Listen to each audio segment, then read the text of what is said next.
오늘도 귀한 날 주신 하나님께 감사를 드립니다. 하나님께서 오늘 우리에게 주시는 말씀은 사도행전 13장 24절에서부터 43절까지 말씀입니다. 그가 오시기에 앞서 요한이 먼저 회개의 세례를 이스라엘 모든 백성에게 전파하니라. 요한이 그 달려갈 길을 마칠 때에 말하되 너희가 나를 누구로 생각하느냐? 나는 그리스도가 아니라 내 뒤에 오시는 이가 있으니 나는 그 발의 신발끈을 풀기도 감당하지 못하리라 하였으니, 형제들아, 아브라함의 후손과 너희 중 하나님을 경외하는 사람들아, 이 구원의 말씀을 우리에게 보이셨거늘 예루살렘에 사는 자들과 그들 관리들이 예수와 및 안식일마다 외우는 바 선지자들의 말을 알지 못하므로 예수를 정죄하여 선지자들의 말을 응하게 하였도다. 죽일 죄를 하나도 찾지 못하였으나 빌라도에게 죽여달라 하였으니 성경에 그를 가리켜 기록한 말씀을 다 응하게 한 것이라.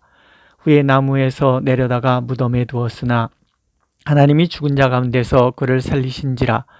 갈릴리로부터 예루살렘에 함께 올라간 사람들에게 여러 날 보이셨으니 그들이 이제 백성 앞에서 그의 증인이라. 우리도 조상들에게 주신 약속을 너에게 전파하노니 곧 하나님이 예수를 일으키사 우리 자녀들에게 이 약속을 이루게 하셨다 함이라. 시편 둘째 편에 기록한 바와 같이 너는 내 아들이라 오늘 너를 낳았다 하셨고, 또 하나님께서 죽은 자 가운데서 그를 일으키사 다시 썩음을 당하지 않게 하실 것을 가르쳐 이르시되 내가 다윗의 거룩하고 미쁜 은사를 너에게 주리라 하셨으며, 또 다른 시편에 일렀으되 주의 거룩한 자로 썩음을 당하지 않게 하시리라 하셨느니라. 다윗은 당시에 하나님의 뜻을 따라 섬기다가 잠들어 그 조상들과 함께 묻혀 썩음을 당하였으되 하나님께서 살리신 이는 썩음을 당하지 아니하였나니, 그러므로 형제들아, 너희가 알 것은 이 사람을 힘입어 죄사함을 너에게 전하는 이것이며, 또 모세의 율법으로 너희가 의롭다 하심을 얻지 못하던 모든 일에도 이 사람을 힘입어 믿는 자마다 의롭다 하심을 얻는 이것이라. 그런즉 너희는 선지자들을 통하여 말씀하신 것이 너에게 미칠까 삼가라.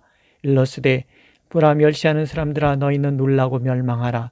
내가 너희 때를 당하여 한 일을 행할 것이니 사람이 너희에게 일러줄지라도 도무지 믿지 못할 일이라 하였느니라 하니라.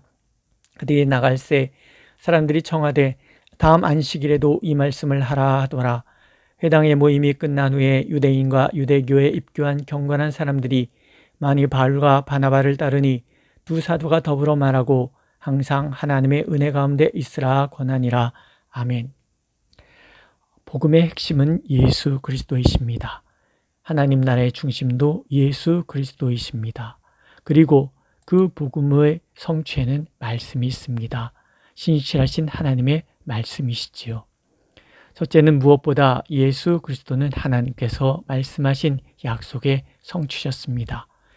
요한에 온 것도 말씀의 성취이며 예수를 보내신 것도 말씀의 성취시고 십자가에 죽게 하심도 말씀의 성취이시며 다시 살리신 것도 말씀의 성취셨습니다.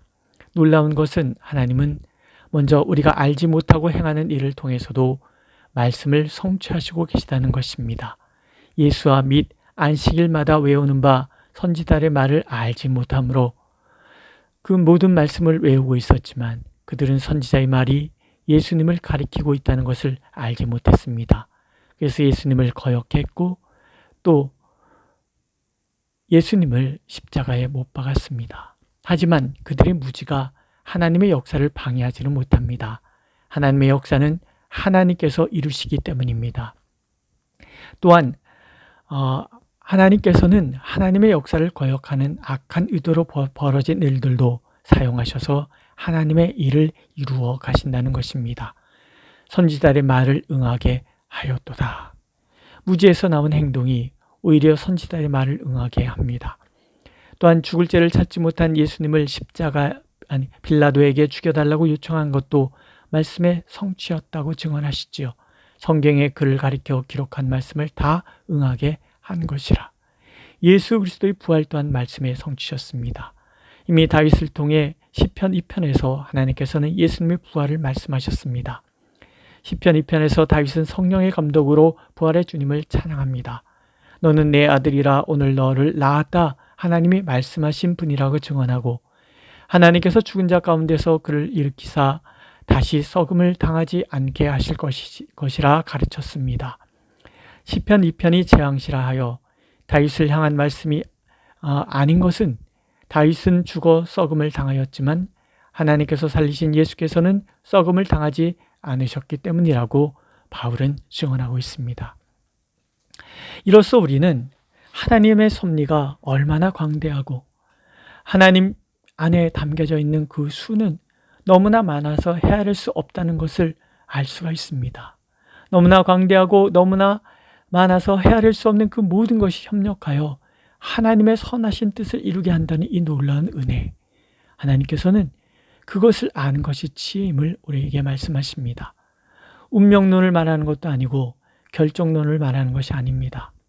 악이 복음의 역사를 방해하려고 할 때 하나님께서는 그것조차도 말씀의 성취를 위해 사용하신다는 것이며, 이로써 하나님의 역사를 방해할 수 있는 것은 아무것도 없다는 것을 그렇게 강력하게 드러내시는 것입니다. 예수 그리스도에게서 이루어진 이 모든 성취들은 오늘 우리를 향하신 하나님의 뜻의 표상이 됩니다. 하나님께서는 반드시 말씀하신 것을 이루시는 분이라는 뜻이지요. 심지어 대적이 악을 행하면 그 악을 이용해서 하나님의 백성들이 선을 행하는 것은 그 선을 이용해서 어떻게 되든지 하나님의 선하신 뜻을 이루어 가신다는 이 놀라운 은혜, 그것을 우리에게 가르쳐 주시는 것입니다. 그래서 예수께서는 구원의 말씀이 되십니다. 26절의 말씀처럼 말이지요. 하나님의 약속의 성취로 드러나신 분이시기 때문입니다. 눈에 보이는 하나님의 말씀, 이것을 요한은 태초에 계신 말씀이라고 선언하고 또 이 말씀은 하나님이셨다고 말씀합니다. 그 말씀이 육신이 되어 우리 가운데 머무셨다고 증언하고, 그래서 그 말씀이신 예수 그리스도는 우리에게 은혜와 진리의 충만 그 자태셨다고 부연하여 증언하고 있습니다. 예수의 오심, 그리고 예수께서 이루신 그 모든 사역은 드러난 하나님의 말씀이고, 하나님께서 들려주신 말씀은 반드시 성취된다는 것을 오늘 우리에게 보여주시는 확증이 되시는 것이지요. 그렇습니다. 하나님의 말씀은 반드시 이루어집니다. 또 반드시 이루어지기 때문에 성경은 하나님의 말씀이시기도 합니다. 오늘 우리가 성경에 기록된 모든 약속의 말씀들을 하나님의 약속으로 믿고 또 반드시 성취될 것을 기대할 수 있는 이유인 것이지요. 제자들에게 예수님은 이렇게 말씀하시지 않습니까? 믿음이 적은 연고라. 만일 너에게 믿음이 겨자씨 한 알만큼만 있어도 이 산을 명하여 여기서 저리로 옮겨지라 하면 옮겨질 것이요 또 너희가 못할 것이 없으리라. 하나님께서는 오늘 우리가 이 믿음을 갖기를 원하십니다. 정리하면 말씀을 먼저 하시는 이유는 하나님의 역사는 치밀하게 이루어진다는 것을 보여주시기 위함이라는 것이지요. 하나님의 역사가 얼마나 치밀하게 이루어지는지를 우리는 복음의 역사 속에서 발견합니다. 이것은 오늘 우리의 삶 속에서도 마찬가지이지요. 결국 하나님의 약속은 성취될 것이되 우리의 모든 삶, 심지어 우리가 다 이해하지 못하는 순간에도 놀라운 구원을 위하여 성취될 것입니다. 하나님께서는 이 믿음을 갖기를 원하십니다. 예수님께서 나를 위하여 이 땅에 오신 것을 믿으십니까? 그분이 나를 위해 고통받으셨다는 것을 믿으십니까? 그분이 다시 살아나셨다는 것을 믿으십니까? 또한 이것을 믿음으로 예수께서 구원의 능력이심을 증언하는 증인으로서의 삶을 살고 계십니까? 이 믿음이 우리가 분명히 서야 할 복음의 내용임을 하나님께서는 알기를 원하십니다. 두 번째, 하나님의 말씀이 성취된다는 것은 종말론적인 삶이 필요함을 말합니다. 하나님께서는 복음을 멸시하는 자는 놀라고 망하게 될 것을 경고하십니다. 보라, 멸시하는 사람들아, 너희는 놀라고 멸망하라. 내가 너희 때를 당하여 한 일을 행할 것이니 사람이 너에게 일러줄지라도 도무지 믿지 못할 일이라. 하나님께서는 우리가 종말의 심각성을 알기를 원하십니다. 먼저 이미 종말은 시작되었고 하나님의 심판은 곧 우리에게 다가올 것임을 믿기를 원하십니다. 도끼가 이미 뿌리에 놓여 있다는 표현으로 주님은 종말의 긴박성을 우리에게 말씀하고 계시지요. 오늘 나의 삶이 마칠 때, 내가 하나님 앞에서 나의 삶을 설명해야 할 때 부끄러움이 없도록 살아가는 것을 말합니다. 두 번째, 믿는 자는 항상 하나님의 은혜 가운데 있어야 한다고 말씀하시지요. 하지만 우리의 삶은 육의 지배를 받기에 하나님 앞에서 살아가고 싶지만 그렇지 못할 때가 너무나 많습니다. 육의 끈질긴 저항 앞에 번번이 무너지는 것이 우리이기 때문이지요. 그러므로 우리는 날마다 은혜를 구해야 합니다. 하나님의 자비만이 나를 살릴 수 있다는 것을 믿고 구해야 합니다. 이 모습 이대로 주 받아주시길, 못난 모습 이대로 주님 앞에 있지만 우리가 주님을 사랑한다고 고백하는 것이지요. 지난 주일에 들은 로마서의 말씀, 율법이 육신으로 말미암아 연약하여 할 수 없는 그것을 하나님은 하시나니처럼 하나님께서 나의 구원을 위하여 일하신다는 것을 믿고 의지하는 삶을 사는 것이지요. 성령께서 나의 죽을 몸을 또 죽을 마음과 영혼을 살리실 것을 믿고 의지하는 것, 그것이 은혜 가운데 사는 것임을 하나님은 알기를 원하십니다. 또한 동시에 종말론적인 삶이라는 것은 구원의 시급성을 알고 부지런히 전하는 것입니다. 전도와 선교가 우리의 삶의 모든 기준에 으뜸이 되어야 하는 이유입니다. 교회의 존재는 복음의 전파와 심판의 경고를 전하기 위함입니다. 그 경고는 종말을 믿고 종말을 대비하는 삶을 통해서 전파될 것입니다. 다른 것이 아니지요. 오늘 나의 모든 삶을 하나님 앞에서 살아가는 것입니다.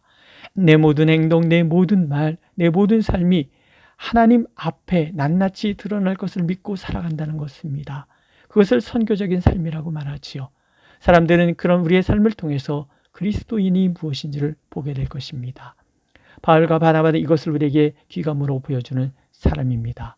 그러므로 하나님께서는 오늘 우리가 복음을 받아들이는 것으로 끝나는 것이 아니라 종말론적인 삶을 통해서 하나님 앞에서의 나의 삶을 살아가고 그 삶을 사람들에게 보여줌으로 진정 그리스도인의 삶이 무엇인지를 사람들이 깨닫도록 만드는 것을 간절히 원하고 계십니다. 그래서 내가 깨어있고 이 도시가 복음 안에서 깨어나도록 하나님은 간절히 원하고 계십니다. 오늘 찬양은 546장입니다. 주의 약속하신 말씀 위에서 영원토록 주를 찬송하리라. 소리 높여 주께 영광 돌리며 약속 믿고 굳게 서리라. 세상 염려내게 엄습할 때에도 용감하게 힘써 싸워 이기며 약속 믿고 굳게 서리라. 영원하신 주의 사랑 힘 있고 성령으로 힘써 싸워 이기며 약속 믿고 굳게 서리라. 성령 인도하는 대로 행하며 주님 품에 항상 안식 얻으며 약속 믿고 굳게 서리라. 그렇게 영원하신 하나님의 말씀 위에 굳게 서는 것이 우리의 찬양이며 우리의 고백이며 기도가 되기를 주님의 이름으로 축복합니다. 기도하겠습니다. 하나님, 주님의 말씀이 반드시 성취됨을 믿습니다. 예수께서 이 땅에 성취된 말씀으로 살아가셨고 예수 그리스도의 그 모든 삶을 통해서 하나님은 약속의 말씀을 성취하시는 분이심을 보여주셨습니다. 오늘도 예수 그리스도께서 이 땅에 살아가신 것을 알기에 우리는 하나님의 은혜와 진리가 이 땅에 충만함을 믿습니다. 그렇게 오늘도 주어진 이 모든 약속의 말씀들이 성취됨을 우리가 기대하오니 우리를 인도하여 주옵소서. 뿐만 아니라 하나님의 말씀이 성취됨을 알기에 또한 종말론적인 삶을 살아가야 함 또한 아는 우리가 알고 믿습니다. 주여, 우리의 삶을 통해서 주님이 드러나시옵고 주님의 살아계심이 드러나는 은혜가 우리의 삶 가운데 가득하게 하여 주옵소서. 예수님의 이름으로 기도드렸습니다. 아멘. 하늘에 계신 우리 아버지, 아버지의 이름을 거룩하게 하시며 아버지의 나라가 오게 하시며 아버지의 뜻이 하늘에서와 같이 땅에서도 이루어지게 하소서. 오늘 우리에게 일용할 양식을 주시고 우리가 우리에게 잘못한 사람을 용서해 준 것 같이 우리 죄를 용서하여 주시고 우리를 시험에 빠지지 않게 하시고 악에서 구하소서. 나라와 권능과 영광이 영원히 아버지의 것입니다. 아멘.